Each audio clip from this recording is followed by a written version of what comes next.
Olá, boa tarde.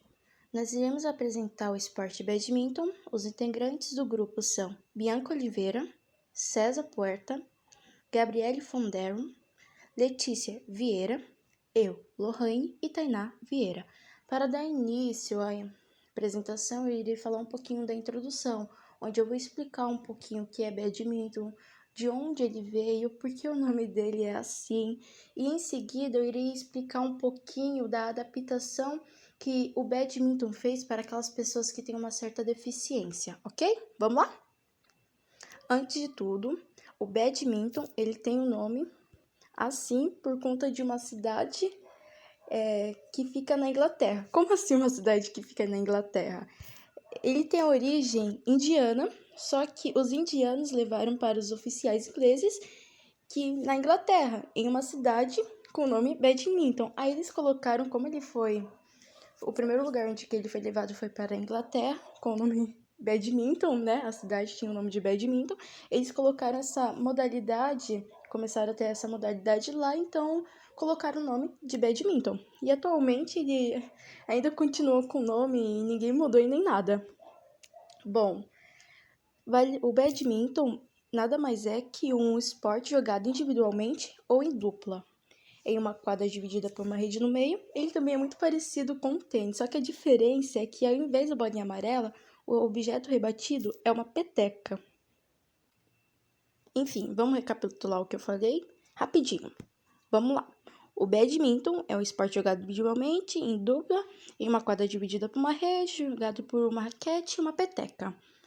Bom, o esporte, ele exige um certo treinamento, onde, bom, eu acredito que a introduçãozinha, né, o que é o badminton, de onde ele surgiu, ficou clara. Mas se alguém tiver dúvida, pode parar e perguntar, tá bom? Vamos lá, vou continuar e agora eu vou falar um pouquinho da adaptação que o badminton fez para aquelas pessoas que têm uma certa deficiência física. Mas antes disso, vamos deixar claro que vale lembrar que qualquer pessoa, tendo deficiência ou não, ela pode jogar badminton. Sim, qualquer pessoa que tem deficiência ou não pode jogar badminton. Eu vou começar a falar dos cadeirantes e em seguida eu vou dar a explicaçãozinha, vou explicar a divisão deles, tudinho, tá bom? Vamos lá. Sobre o esporte ter adaptado para os cadeirantes, bom, quando a peteca está em jogo, os pés dos atletas devem permanecer em contato com o suporte para os pés. Em nenhum momento o jogador pode colocar o pé em contato com o chão. Uma cadeira de rodas pode ser equipada por um apoio de rodas traseiras. Podem estender além de das rodas principais. Como assim o jogador não pode colocar seu pé no chão? Lohane, ele é cadeirante, como ele vai colocar? É que assim, tem algumas cadeiras de rodas que elas têm um certo problema, então eles não podem usar as cadeiras que eles usam durante o dia a dia jogando badminton, quando eles estiverem em torneio. Por que eles não podem? Porque ela não está equipada adequadamente para o jogo. Vale lembrar também que o badminton, na classificação das pessoas que têm uma certa deficiência, ele possui 6 divisões de classes, que é o WH1 e WH2, que são para os cadeirantes, o SL3 e o SL4, que são para andantes com comprometimento do membro inferiores, o SU5, que são para andantes com membros superiores, e o SH6, que são de pessoas para estrutura baixa. Agora eu vou dar alguns exemplos de atletas famosos brasileiros que jogam badminton e têm uma certa deficiência física. Eu vou começar pela Daniele. Daniele Torres de Souza, ela é da classificação WH1. Ela nasceu no dia 23 de 4 de 1993 em Brasília. Bom, a Daniele, ela já nasceu com uma certa inflamação hospitalar. Com 11 anos de idade, essa inflamação ela passou pelo corpo junto com algumas manchas e chegou na coluna dela, a tornando paraplégica. Em 2012, a brasileira ela teve um certo contato com o badminton no Centro Olímpico em Brasília. Ela também foi convocada pela seleção brasileira em 2016 e conquistou a sua primeira medalha em 2018 no Peru. Se eu não me engano, essa medalha ela foi prata. Também tem o Júlio, só que diferente da Gabriele, ele é da classificação WH2. E o Júlio, o nome dele inteiro é Júlio Geras Congoy. Ele nasceu no dia 17 de 2 de 1981. Só que o Júlio, diferente da Gabriele, ele não nasceu paraplégico. Ele não teve uma inflamação, ele sofreu um certo acidente automobilístico que o deixou paraplégico. Ele também já jogou com algumas adaptações, para deficientes em handebol e também em tênis. Em 2016, ele conheceu o badminton e se apaixonou. A sua primeira convocação para a seleção brasileira foi em 2018 e a sua primeira conquista também foi em 2018 no Peru, e ele conseguiu a medalha de ouro no Pan-Americano. Também tem o Vitor Tavares, que ele gostava muito, ele sempre gostou de esportes, mas ele se apaixonou pelo badminton. Ele é de Curitiba, ele tem 21 anos e ele é um dos melhores na categoria de SS6 para atletas com nanismo.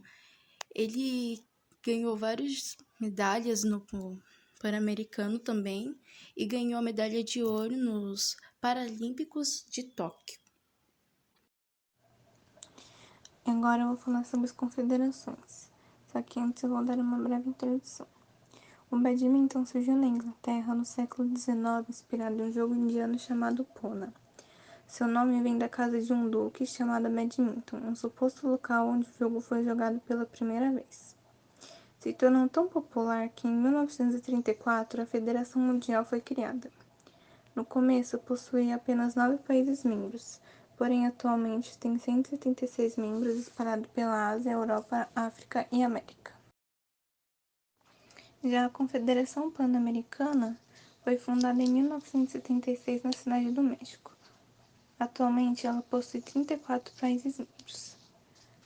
Quanto à Confederação Nacional, ela nasceu da junção da Federação Paulista, a primeira fundada em 1988, com outras, como a de Santa Catarina e de Brasília, em 1994.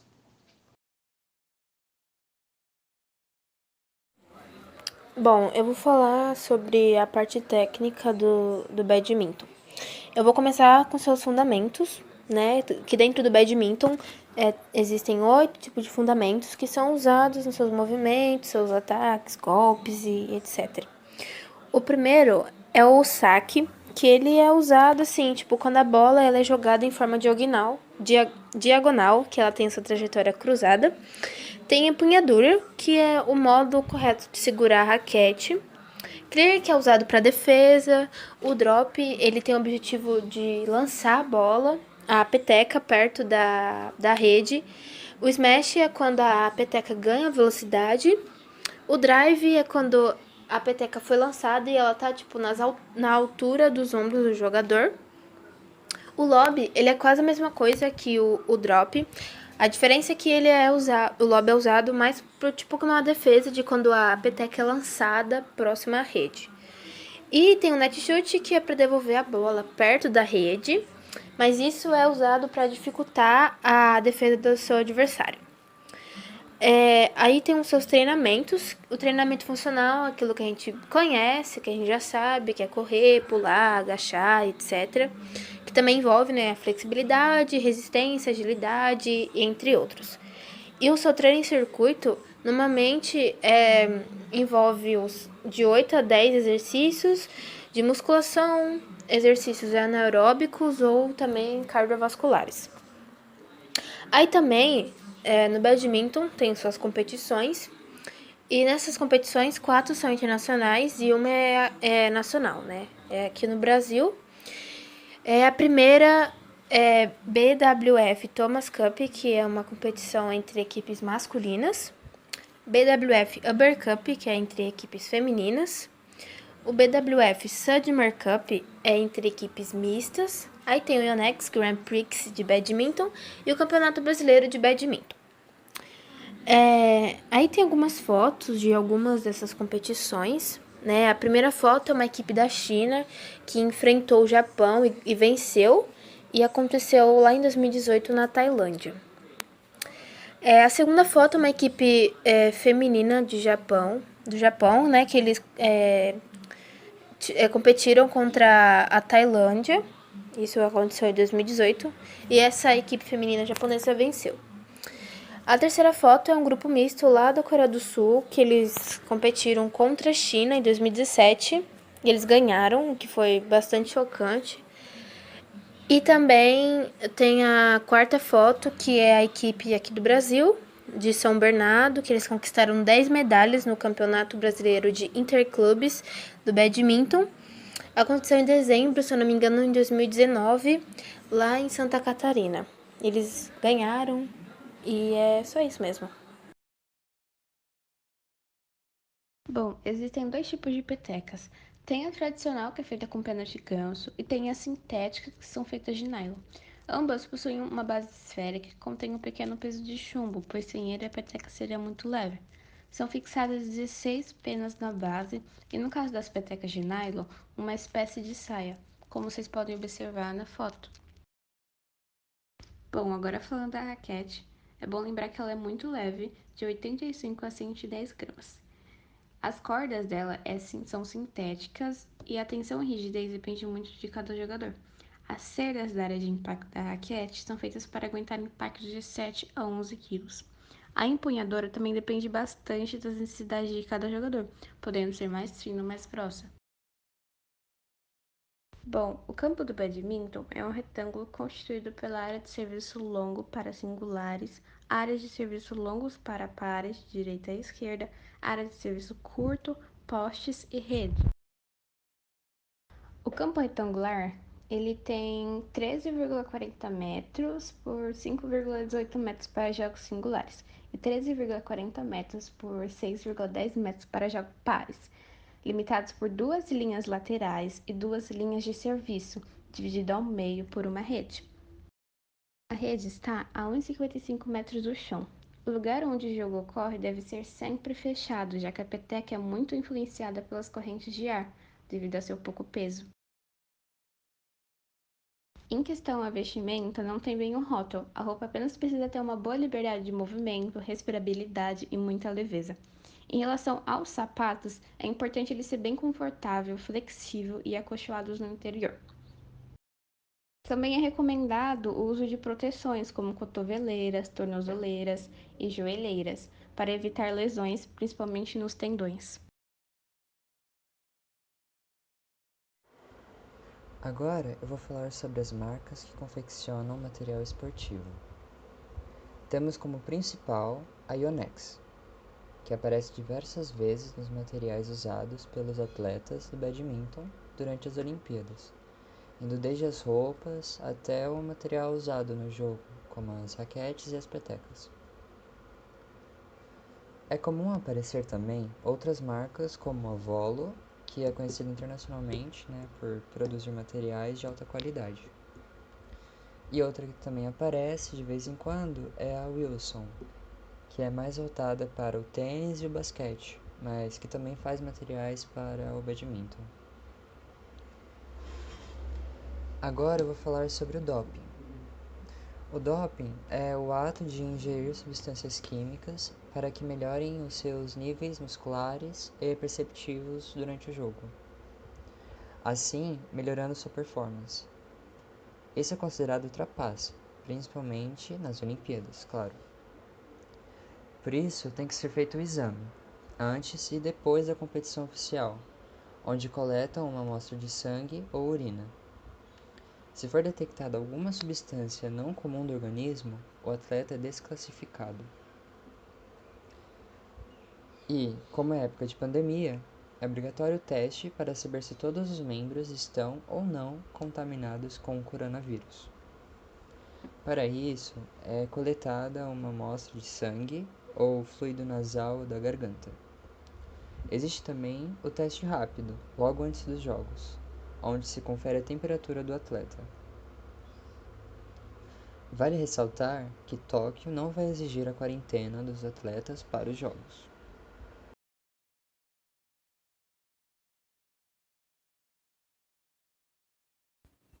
Falando agora um pouco sobre a organização das Olimpíadas, nós sabemos que com o início da pandemia e com a crise mundial em decorrência do Covid-19, as Olimpíadas elas foram adiadas para o dia 23 de julho a 8 de agosto de 2021. Portanto, todos os campeonatos e todos os torneios internacionais de badminton, eles também tiveram que ser remarcados, tiveram que ser adiados, devido ao pronunciamento de Thomas Land, que é o secretário-geral da Federação Mundial de Badminton, que eu coloquei aqui no slide, que ele diz assim: embora nosso objetivo seja voltar com os torneios internacionais ainda em 2020, optamos por retornar o processo de qualificação olímpica e paralímpica apenas em 2021, para garantir que as restrições de viagens e outros impactos relacionados ao coronavírus interfiram. Consideramos que essa é uma solução justa para todos os atletas, e a realização desses torneios será nossa principal prioridade. Agora, com relação aos princípios de qualificação para as Olimpíadas, como é que acontece? Os atletas eles inscrevem os seus nomes lá na lista para participarem das Olimpíadas, mas eles precisam de um certo número, de uma certa colocação no ranking mundial, que se dá através desses campeonatos e torneios internacionais que acontecem durante o ano.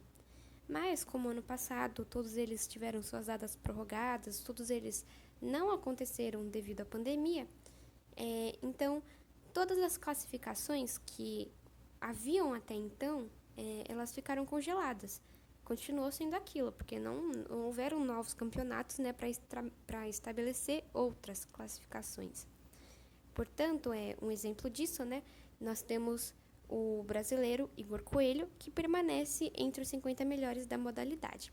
Ele é o 48º colocado dos melhores do mundo. E também temos a Fabiana Silva, na 62ª colocação das melhores jogadoras de badminton do mundo. E também o prazo final para as inscrições nas Olimpíadas ele foi prorrogado. Foi outra medida, né, adotada pelo Comitê Olímpico Internacional. Além das classificações congeladas, todos os que tinham posições já estabelecidas, que seus nomes já estavam ali para participar das Olimpíadas, eles não perderam o seu lugar, eles continuaram classificados. E o prazo, como eu já havia dito, ele foi prorrogado para o dia 29 de junho de 2021 até o dia 5 de julho, né? Prazo de inscrição nas Olimpíadas. E aqui no último slide temos a foto dos dois, Igor Coelho e Fabiana Silva. E é isso. Espero que tenham gostado, obrigada pela atenção e tenham uma boa tarde.